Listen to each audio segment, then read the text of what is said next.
नमस्कार दोस्तों, स्वागत है आप सभी का कुचामन मैथ्स गुरु के YouTube चैनल पे। मैं गजानन जांगीर आप सभी का तहे दिल से हार्दिक अभिनंदन करता हूं। दोस्तों, आज का हमारा टॉपिक है कंप्यूटर का विकास पार्ट सेकंड। और इससे पहले मैंने कंप्यूटर का विकास पार्ट फर्स्ट अपलोड कर दिया है, आप लोगों को अच्छा भी लगा। आज हम पढ़ने जा रहे हैं कंप्यूटर के विकास में आगे की डिवाइसों के बारे में। मैंने अभी तक टेलिस्टिक पढ़ा दिया, अबेकस पढ़ा दिया, नेपियर बोन्स पढ़ा दिया और आपकी पास्कल लाइन इत्यादि मशीनें डिवाइसों के बारे में मैं आपको बता चुका हूँ। अब बढ़ते हैं आगे की ओर। और सेशन स्टार्ट करने से पहले आप सभी से रिक्वेस्ट है कि यदि अभी तक आपने मेरे इस YouTube चैनल को सब्सक्राइब नहीं किया है तो सब्सक्राइब करें, बेल आइकन को दबाना ना भूलें ताकि मैं जो भी वीडियो अपलोड करूं उनका नोटिफिकेशन आप तक पहुंचे। तो स्क्रीन पे आपको दिख भी रहा होगा, ये बहुत ही जुझारू बंदे थे और इनके बारे में मैं जितना भी कहूँ उतना बहुत ही कम है। इनका नाम है सर चार्ल्स बेबेज, जिन्हें आप कंप्यूटर का पितामह भी कहते हो। तो थोड़ा सा इनकी जीवनी पे प्रकाश डालते हैं। इनकी जीवनी इसलिए पढ़ रहे हैं क्योंकि कंप्यूटर आज जिस टेक्नोलॉजी पे वर्क कर रहा है वो इन्हीं की देन है। ठीक है, तो मैं बात कर रहा हूँ चार्ल्स बेबेज की। तो चार्ल्स बेबेज का जन्म 16 नवंबर सन 1791 में हुआ और इनका जन्म ब्रिटेन में हुआ था, इंग्लैंड की बात कर रहा हूँ। और बचपन में ये काफ़ी वीक यानी कि बीमार रहा करते थे, तो इनकी ज़्यादातर जो शिक्षा है इन्होंने घर पे रह के ही करी। इनके पिताजी ने एक्स्ट्रा फैकल्टीज लगा रखी थी इनके घर पे और उसी बेसिस पे इन्होंने तैयारी करी और अपनी पढ़ाई निरंतर करी। इन्होंने बीटेक किया, वो मैकेनिकल ब्रांच से बीटेक किया और कंप्यूटर में इनकी बहुत ज़्यादा रुचि थी, जिसकी वजह से इन्होंने दो डिवाइसें भी बनाई कैलकुलेशन के लिए। एक थी आपकी डिफरेंस इंजन और दूसरा था एनालिटिकल इंजन। ठीक है, और आगे पढ़े तो बेबेज को फादर ऑफ कंप्यूटर भी कहा जाता है, यानी कि कंप्यूटर का पिता भी कहा जाता है। बेबेज ने पहले मैकेनिकल कंप्यूटर का आविष्कार किया जो कि आज के समय के मुताबिक काफ़ी कॉम्प्लेक्स था। हालांकि शुरुआत में इन्हें गणित काफ़ी पसंद थी। ऐसे में गणित की बड़ी बड़ी कैलकुलेशन को सोल्व करने के लिए उन्होंने कंप्यूटर मशीन बनाई। इसके अलावा बेबेज को फिलॉसफी और कोड ब्रेकिंग के क्षेत्र में भी काम किया। और थोड़ा सा और आगे देखें तो सन 1814 ईस्वी में इनकी शादी हो जाती है और इनके 8 बच्चे होते हैं, जिनमें 4 बच्चे मर जाते हैं, मृत यानी कि मर जाते हैं, और 4 बच्चे इनके जिंदा रहते हैं। उसके बाद में अब हम आगे देख रहे हैं कि इन्होंने बहुत सारी डिवाइसें बनाई, जिनमें से मुख्य इनकी 2 डिवाइसें हैं। एक आपकी डिफरेंस इंजन है और दूसरा आपका एनालिटिकल इंजन। तो स्टार्ट करते हैं इनके द्वारा बनाई गई मशीनों के बारे में। तो पहली मशीन इन्होंने बनाई डिफरेंस इंजन 1822 ईस्वी में। ठीक है, 1822 ईस्वी में। तो 1822 ईस्वी में चार्ल्स बेबेज ने डिफरेंस इंजन का निर्माण किया। इस मशीन में साफट और गियर होते थे, यानी फर्स्ट बार मशीन के अंदर साफट और गियर का प्रयोग करने वाले सर चार्ल्स बेबेज थे। तथा यह मशीन भाप से चलती थी और भाप से चलने वाली मशीन इन्होंने बनाई।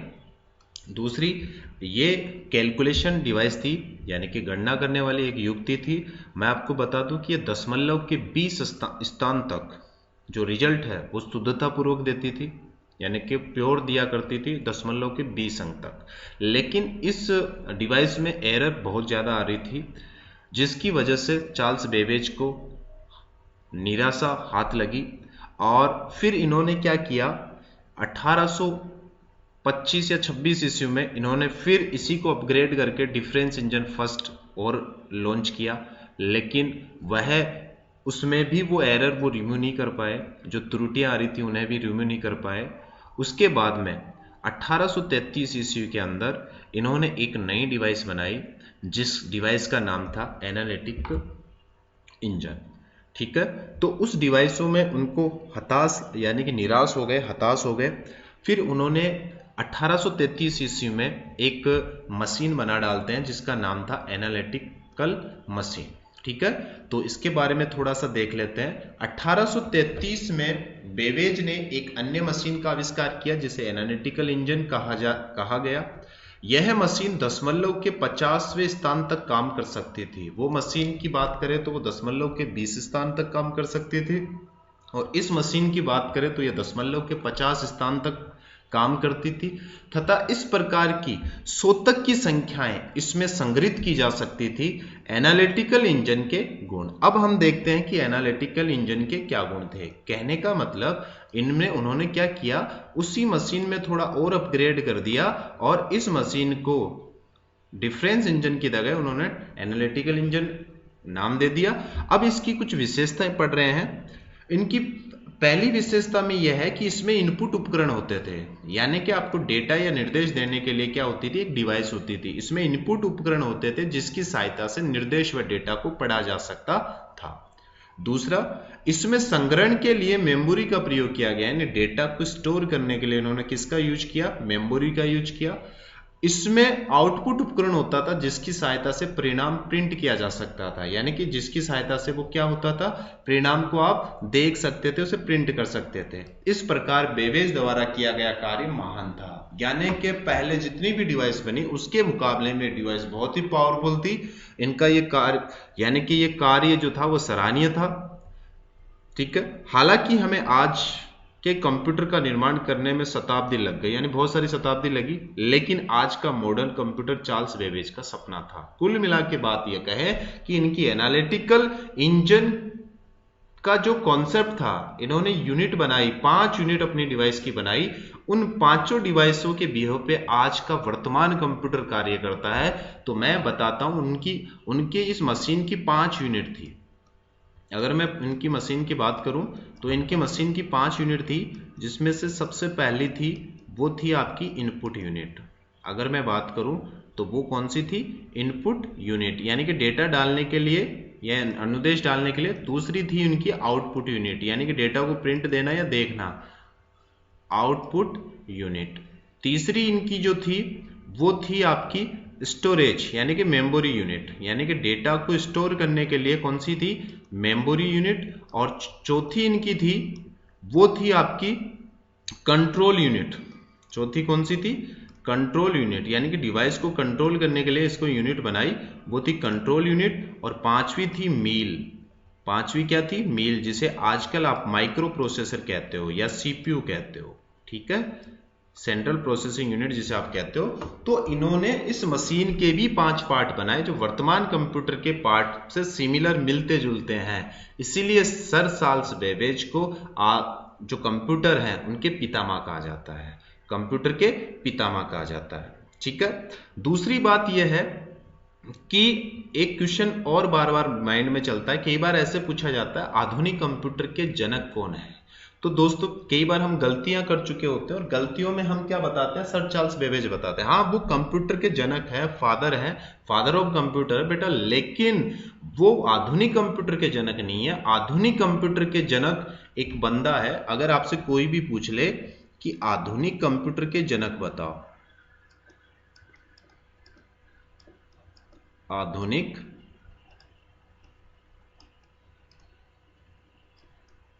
कंप्यूटर के पिता या जनक, तो वो बेटा एलन ट्यूरिंग है। ये चीज आपको याद रखनी है, वो कौन है, एलन ट्यूरिंग है। जबकि पितामह कौन है, वो आपके सर चार्ल्स बेबेज है। ठीक है, और दूसरी इस मशीन की खास बात यह है कि इस मशीन में पहली बार सॉफ्टवेयर इंस्टॉल किया गया, सॉफ्टवेयर संग्रहित किया गया।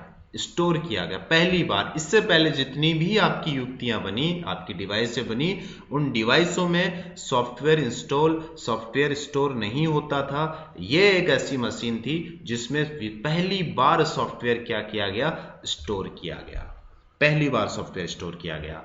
और यह सॉफ्टवेयर स्टोर करने का जो श्रेय जाता है वो लेडी एडा अगस्टा को जाता है। कई लोग इसे लेडी एडा लवलेज के नाम से भी जानते हैं, तो ऐसा नहीं है कि वो, ये दोनों सिमिलर है, ठीक है। तो ये सॉफ्टवेयर डालने का जो श्रेय है एक वुमेन थी जिनका नाम था लेडी एडा अगस्टा, उनको जाता है। इसीलिए उनको विश्व का पहला प्रोग्रामर कहा जाता है। इसीलिए उनको क्या कहा जाता है, विश्व का पहला प्रोग्रामर किसे कहा जाता है, प्रश्न पूछा गया बहुत बार दोस्तों। तो ये आपका आंसर होगा लेडी एडा अगस्टा। और इनके सम्मान में एक लैंग्वेज भी चली जिस लैंग्वेज का नाम था अड्डा लैंग्वेज। तो ये अड्डा लैंग्वेज लेडी एडा अगस्ता के नाम से ही पड़ा, क्योंकि इन्होंने विश्व का सबसे पहला प्रोग्राम बनाया, इसलिए विश्व की सबसे पहली प्रोग्रामर थी। और इनके सम्मान में एक लैंग्वेज बनाएगी जिसका नाम था अड्डा लैंग्वेज। तो दोस्तों कभी भी माइंड में ये क्लिक करें कि सर चार्ल्स बेबेज को कंप्यूटर का पिता क्यों कहते हैं, तो एनालिटिकल इंजन को आप याद रखिएगा कि एनालिटिक इंजन का जो कॉन्फ़िगर है, जो कॉन्सेप्ट है, वो आज के कंप्यूटर से मिलता जुलता है। इस वजह से अब 1833 में जो अवधारणा दी, वो अवधारणा आज के कंप्यूटर में, हम 2020 की बात करो तो उसके कंप्यूटर पे भी लग रही है वो अवधारणा। इस वजह से सर चार्ल्स बेबेज को पितामह कहा जाता है। लेकिन दोस्तों कभी भी ये याद रखना, आंसर गलत मत देना कभी भी कि आधुनिक कंप्यूटर के जनक कौन है। आधुनिक वर्ड यूज करते ही आपको एरन ट्यूरिंग याद होना चाहिए, एरन ट्यूरिंग। लेकिन कंप्यूटर के पितामह की अगर बात करें तो कंप्यूटर के जो पितामह है वो आपके सर चार्ल्स बेबेज। ठीक है दोस्तों, आगे बढ़ते हैं। आगे जो डिवाइस है वो है होलेरिथ टेबुलेटिंग मशीन। ये आई सन 1872 ईस्वी में। मशीन का नाम है दोस्तों Hollerith tabulating machine. Hollerith tabulating machine 1872 ईस्वी में आई। यूएसए में एक बंदा था जिनका नाम था हरमन होलेरिथ ने, उन्होंने इस मशीन का आविष्कार किया। यानी कि इस मशीन का आविष्कार 1872 ईस्वी में हरमन होलेरिथ ने किया। अमेरिका की जनगणना के दौरान इस मशीन का प्रयोग किया गया, कि अमेरिका की जनगणना के दौरान इस मशीन का क्या किया गया, प्रयोग किया गया। इसमें आंकड़ों को पंच कार्ड पे स्टोर किया गया। दोस्तों बहुत ही अच्छा वर्ड यूज है। फर्स्ट बार जो पंच कार्ड जिस डिवाइस पे यूज किया गया उसका नाम था होलेरिथ टेबुलेटिंग मशीन, जिसमें पंच द्वारा छेद बनाकर डेटा स्टोर किया जाता था। जिसमें पंच द्वारा छेद बनाकर डेटा क्या किया जाता था, स्टोर किया जाता था। पंच कार्ड का आविष्कार भी हरमन होलेरिथ ने ही किया था। दोस्तों बहुत ही अच्छा क्वेश्चन बहुत बार पूछा गया है कि पंच कार्ड का आविष्कार किसने किया, तो आपको होलेरिथ टेबुलेटिंग मशीन के जो जनक थे हरमन होलेरिथ, उन्होंने ही किसका आविष्कार किया, पंच कार्ड का। दोस्तों पंच कार्ड कुछ नहीं है, एक कागज का बना हुआ एक कार्ड है जिसपे पंच द्वारा छेद करके, जैसे ऐसे पंच के द्वारा, पंच का मतलब है कोई नुकुला रीडर होता है, उसके द्वारा छेद करके उस पे क्या स्टोर किए जाते हैं, डेटा स्टोर किए जाते हैं। और इन डेटा को पढ़ने के लिए फिर हमें पंच कार्ड रीडर की आवश्यकता होती है। वो पंच कार्ड रीडर क्या करता है, पंच कार्ड पे जो डेटा स्टोर होता है उसको रीड करता है और उसको राइट करता है। तो ये थी होलेरिथ टेबुलेटिंग मशीन। नेक्स्ट पढ़ते हैं दोस्तों मार्क फर्स्ट। ये दोस्तों आई सन 1944 में। अगर मैं मार्क फर्स्ट की बात करूं तो मार्क फर्स्ट आई सन 1944 ईस्वी में। तो पढ़ते हैं मार्क फर्स्ट के बारे में। तो मार्क फर्स्ट एक कंपनी है दोस्तों जिसका नाम है IBM, उसके सहयोग से, और एक वैज्ञानिक थे अमेरिका के जिनका नाम था हार्वर्ड आइकेन। इन्होंने सन 1944 ईस्वी में विश्व का प्रथम पूर्ण स्वचालित विद्युत यांत्रिक यंत्र का आविष्कार किया। दोस्तों ये बहुत ही बार पूछा गया क्वेश्चन है कि प्रथम पूर्ण स्वचालित विद्युत यांत्रिक गणना यंत्र कौन सा था, तो वो था मार्क फर्स्ट। इसका क्या किया गया, आविष्कार किया गया, जिसे मार्क फर्स्ट नाम दिया। जिसको क्या नाम दिया, मार्क फर्स्ट नाम दिया। मार्क फर्स्ट मशीन में इंटरलॉकिंग पैनल के छोटे गियर्स, काउंटर, स्विच और नियंत्रण सर्किट होते थे मार्क फर्स्ट की विशेषता। अब बात करते हैं मार्क फर्स्ट की विशेषता। तो दोस्तों याद रखने की मार्क फर्स्ट बनाया किसने, तो अमेरिका के एक वैज्ञानिक थे हार्वर्ड आइकन, और एक कंपनी थी जिसका नाम था आईबीएम। अगर आईबीएम की कोई फुल फॉर्म पूछे तो इंटरनेशनल बिजनेस मशीन होता है दोस्तों, ठीक है। उनके सहयोग से एक मशीन बना दी विश्व की सन 1944 में, पहली स्वचालित विद्युत यांत्रिक गणना यंत्र, ठीक है, जिसका नाम क्या दिया गया, मार्क फर्स्ट। अब बात करते हैं मार्क फर्स्ट की क्या क्या विशेषता है। तो मार्क फर्स्ट में डेटा मैन्युअली रूप से इंटर किया जाता था। मैन्युअली का मतलब आप मैन्युअली इंसर्ट कर सकते थे। और भंडारण के लिए मैग्नेटिक ड्रम, देखो मैग्नेटिक ड्रम का सबसे पहला जो यूज जिस डिवाइस पे हुआ उस डिवाइस का नाम था मार्क फर्स्ट। तो इसमें डेटा स्टोर करने के लिए, डेटा का भंडारण करने के लिए जिस डिवाइस का यूज करते थे हम, उसका नाम था मैग्नेटिक ड्रम का प्रयोग किया जाता है। और मार्क वन का कार्य, क्या काम लिया गया था इस मशीन को बनाने के बाद में, तो इसका जो कार्य था वो था मार्क एक कंप्यूटर के प्रयोग गणनाएं करने में किया जाता था। यानी कि जो कैलकुलेशन करने में, इसका गणनाएं करने में इसका क्या करते थे हम, यूज करते थे। तो दोस्तों उम्मीद करता हूं यह सेशन आपको बहुत ही अच्छा लगा होगा। अगर ये वीडियो आपको अच्छा लगे तो प्लीज लाइक करें, वीडियो को शेयर करें, कमेंट करना ना भूलें। और आपने काफी अच्छा सपोर्ट किया मेरे इस YouTube चैनल पे, ऐसे ही सपोर्ट बरकरार रखें। जय हिंद, वंदे मातरम दोस्तों।